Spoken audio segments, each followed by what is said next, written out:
Harka fuune kam jirtu kabajamtoota daawwattoota keenya kun tibbana biiroo kominikeeshinii Oromiyaatiin dhiyaatudha. Tibbana keenya har'aatiin dhimmoota hawaasummaa, dinagdee fi siyaasaa kan biyyaaf kan naannoo qabannee dhiyaanneerra hanga addisee taanaati waliin tura.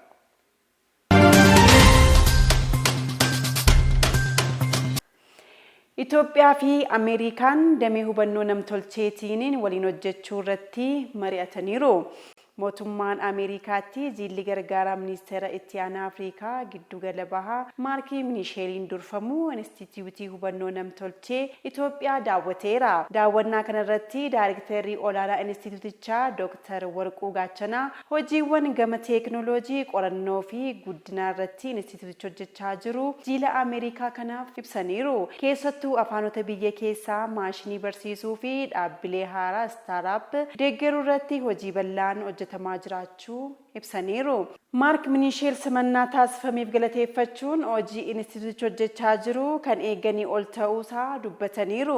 Keessattuu roobootiksii hooloogiraamii fi hojii afaanota biyya keessaa irratti hojjetame dinqisiifataniiru.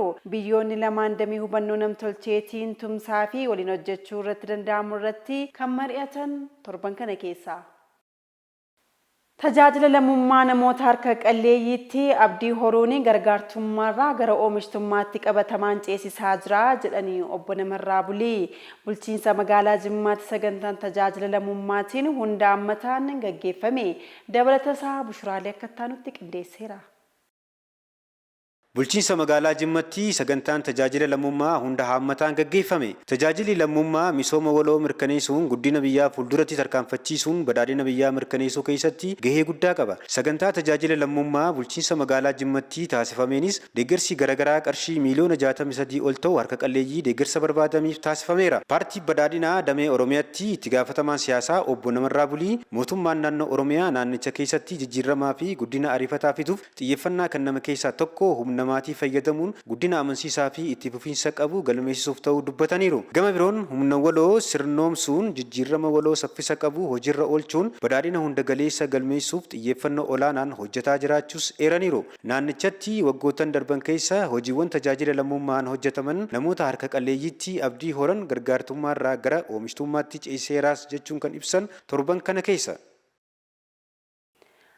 Naannoo Oromiyaatti dhaabbii biqiltuu guyyaa tokkootiin biqiltuun miliyoona 466 ol dhaabuu fi qophiin xumuramuu biiroon qonnaa Oromiyaa beeksise. Dabalatasaa Biraanuu Tarrafaa akka taanutti qindeesseera.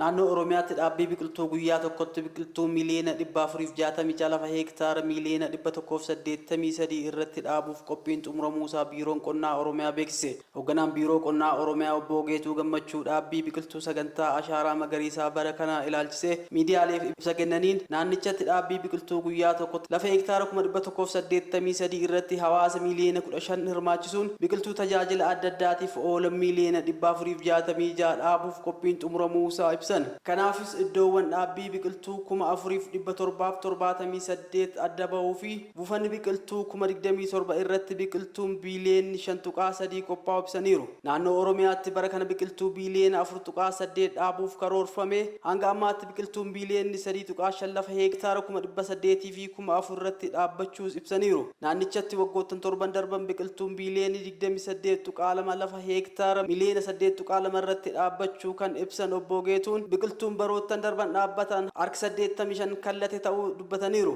Dhaabbii biqiltuu waggoottan torban darban dhaabbatan kanaanis uwwisni bosonaa harka 17 irra ture gara harka 29tti guddachuu himaniiru. Adoolessa 27 bara 2018 Itoophiyaatti mata duree abdii haa dhaabnu jedhuun biqiltuun miliyoona 800 guyyaa tokkotti ni dhaabbata. Egaan kabajamtoota daawwattoota keenya tibbana keenya har'aa biiroo kominikeeshinii Oromiyaatiin qabannee dhiyaanne kan irratti xumurreerra.